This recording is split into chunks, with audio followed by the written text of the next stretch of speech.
नमस्कार। एक बहुत ही इम्पोर्टेंट न्यूज़ चीन से आ रहा है जो शायद भारत और अमेरिका जैसे देशों के होश उड़ा देगा। न्यूज़ सिंपल है कि चाइना में मिला है एक सोने का खजाना या मैं कहूँ भंडार मिला है और इतना बड़ा भंडार आज तक के इतिहास में एक बार में कहीं नहीं मिला है। इस बात को भी आप ध्यान में रखें। लोग कहते हैं कि इतना आप जान लीजिए कि जैसे कहा नहीं जाता है कि जो आदमी कर्म कर रहा होता है या जो बेसिकली भाग्य भी उसी का साथ देता है जिसका समय बहुत बढ़िया चल रहा होता है। तो चाइना का शायद अभी समय बहुत बढ़िया चल रहा है और इसी संबंधित यह न्यूज़ है।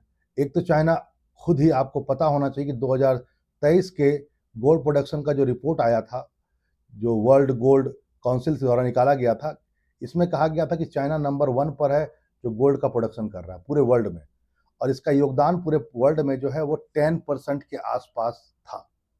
तो ये पिछले साल का न्यूज़ है। और इसके बाद अभी ऐसा न्यूज़ आया है कि चाइना में एक बहुत बड़ा गोल्ड रिजर्व मिल गया है। मिला कहाँ पर है ज़रा मैं ये बता देता हूँ। ये मिला है लगभग यहाँ पर आपको दिख रहा होगा चाइना के जस्ट मैं से कहूँ कि साउथ बेसिकली साउथ वाले एरिया में यहाँ पर एक हुनान प्रांत है। आपको ये दिख रहा होगा रेड कलर में हुनान प्रांत। यहीं पर आपको मिला है गोल्ड रिजर्व और ऐसा न्यूज़ आना स्वाभाविक था।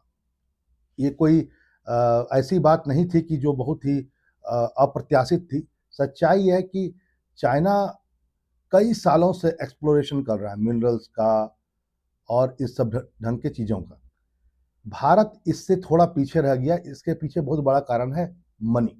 चाइना के पास आपको पता है मनी पावर बहुत ज़्यादा है। उसके पास आपको पता है सेकंड वो वर्ल्ड का सेकंड सबसे ज़्यादा उसकी जीडीपी है। अमेरिका के बाद वो सेकंड नंबर पर आता है। लेकिन इन सब घटनाओं के बाद हो सकता है आने वाले समय में चाइना की जीडीपी नॉमिनल बेस पर भी यदि मैं कहूँ तो नंबर 1 पर पहुँच जाए। भारत इसलिए नहीं कर पाया क्योंकि देखिए एक रिपोर्ट के मुताबिक माना गया है कि रिपोर्ट जो आया था कि भारत अब तक केवल 2% का ही आसपास अपने मिनरल को एक्सप्लोर कर चुका है। क्योंकि आपको पता ही है कि मिनरल एक्सप्लोर करना आसान बात नहीं है। इसमें बहुत पैसा लगता है। फिर आप ये भी हो सकता है कि आप फेल हो जाए।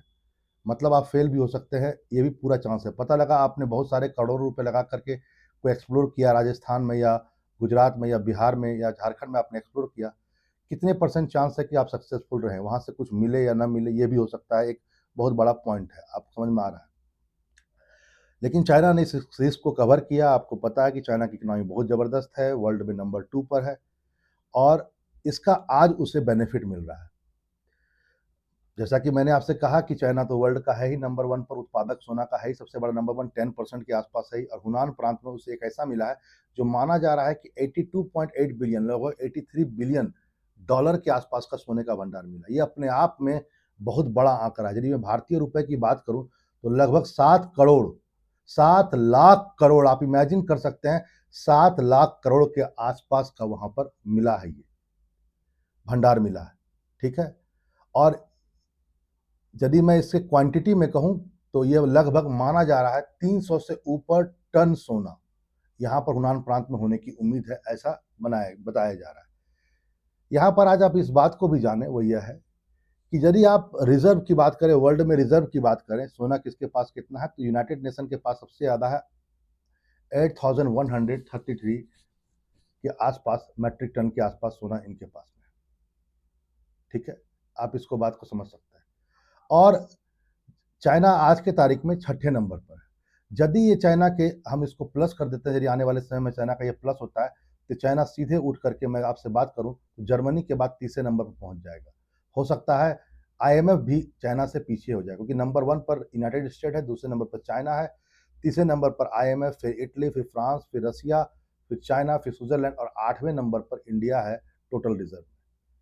आपको मैं ये बात भी कह दूं, फॉरेक्स जो आप रिजर्व पढ़ते हैं जिसमें फॉरेक्स में जैसे विदेशी करेंसी रखी जाती है, एसडीआर रखा जाता है, जो आईएमएफ की मुद्रा है उसको भी रखा जाता है और गोल्ड भी रखा जाता है। तो गोल्ड के हिसाब से यदि मैं कहूँ तो यूनाइटेड स्टेट फॉरेन है क्योंकि डॉलर तो उसका अपना खुद ही है, तो वो डॉलर को क्यों रखेगा फॉरेक्स में, जो सबसे मेन माना जाता है। वैसे रखने वाले पौंड भी रखते हैं, पौंड स्टर्लिंग रखते हैं, यूरो भी रख सकते हैं। तो इस हिसाब से देखा जाए तो यूनाइटेड नेशन का फॉरेक्स में 72% के आसपास उसका क्या है, गोल्ड है। 71.5% जो है जर्मनी का फॉरेक्स में गोल्ड है। चाइना का आप देखेंगे तो ये पोजीशन बहुत कम नज़र आएगा। चाइना का फॉरेक्स में मात्र 4.9% ही गोल्ड है और भारत का यदि आप देखेंगे तो लगभग 5%, लगभग 9% के आसपास भारत का रिजर्व है। फॉरेक्स में यदि भारत में आप देखेंगे इसकी तो 9.3 है, जापान का 5.1 है। लेकिन इसके बाद चाइना का रैंकिंग बहुत तेजी से बढ़ेगा, कम से कम रिजर्व के मामले में, यानी विदेशी मुद्रा भंडार में जो गोल्ड को भी रखा जाता है, विदेशी मुद्राओं को भी रखा जाता है और आपको पता होगा एसडीआर जो आईएमएफ की करेंसी है उसे भी रखा जाता है।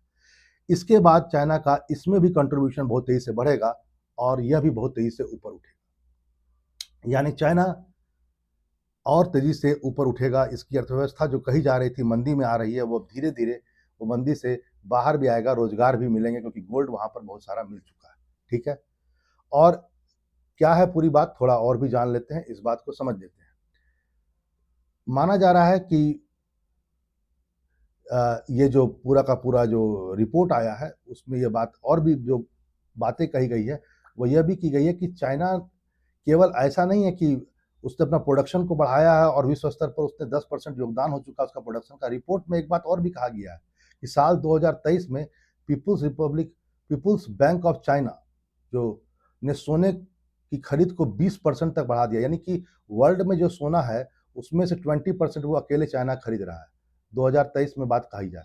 मतलब प्रोडक्शन तो उसने 10% बढ़ा ही दिया, साथ ही साथ उसने खरीद को भी बढ़ा दिया, 20% के आसपास बढ़ा दिया है। ये भी अपने आप में एक बहुत रोचक बात है। आपको पता होगा कि गोल्ड का रेट बहुत तेजी से ऊपर जा रहा है। इसके पीछे सिर्फ ये रीजन नहीं है कि हम और आप जैसे लोग गोल्ड खरीद रहे हैं। सच्चाई यह है कि अब देश भी बहुत तेजी से गोल्ड खरीद रहे हैं। अब चाइना की जो मेन बैंक है वो भी गोल्ड खरीद रही है, भारत भी गोल्ड खरीद रहा है, भारत की जो रिजर्व बैंक है वो भी गोल्ड खरीद रहा है। पता लगा जर्मनी का जो बैंक है वो भी रिजर्व कर रहा है, गोल्ड को खरीद रहा है। तो वाजिब बात है कि इससे गोल्ड का रेट बढ़ेगा। लेकिन यदि चाइना के पास इतना गोल्ड आता है तो गोल्ड का सप्लाई थोड़ा सा बढ़ने की उम्मीद है आने वाले समय में। उससे एक पॉसिबिलिटी ये भी हो सकती है कि आने वाले समय में गोल्ड का रेट कमे। लेकिन यहाँ पर जरूर है कि जो बोला जाता है कि हमेशा डेस्टिनी ब्रेव्स का फेवियर करता है। चाइना ने एक ब्रेव दिखाया, उसने एक्सप्लोर किया और एट लास्ट उसको इसका फल भी मिल रहा है। माना जा रहा है कि 2024 में पहली तिमाही में चाइना ने 280 टन सोना खरीद लिया था। मतलब जितना भंडार उसको मिला है उससे उसी के आसपास उसने केवल इस साल खरीद भी लिया है। ठीक है, तो चाइना लगातार इस बात में प्रयास में लगा हुआ है कि विश्व में जितना भी गोल्ड है और यदि गोल्ड उसके पास ज़्यादा हो जाएगा तो एट लास्ट उसके पास बार्गेनिंग पावर भी ज़्यादा हो जाएगी। फिलहाल यह भारत और अमेरिका जैसे देशों के लिए अच्छी खबर नहीं है, लेकिन चाइना के लिए निसंदेह एक बहुत ही अच्छी खबर है जिसको सुन करके शायद बहुतों के होश हो जाए। चलिए फिर मिलते हैं एक नए टॉपिक के साथ। नमस्कार।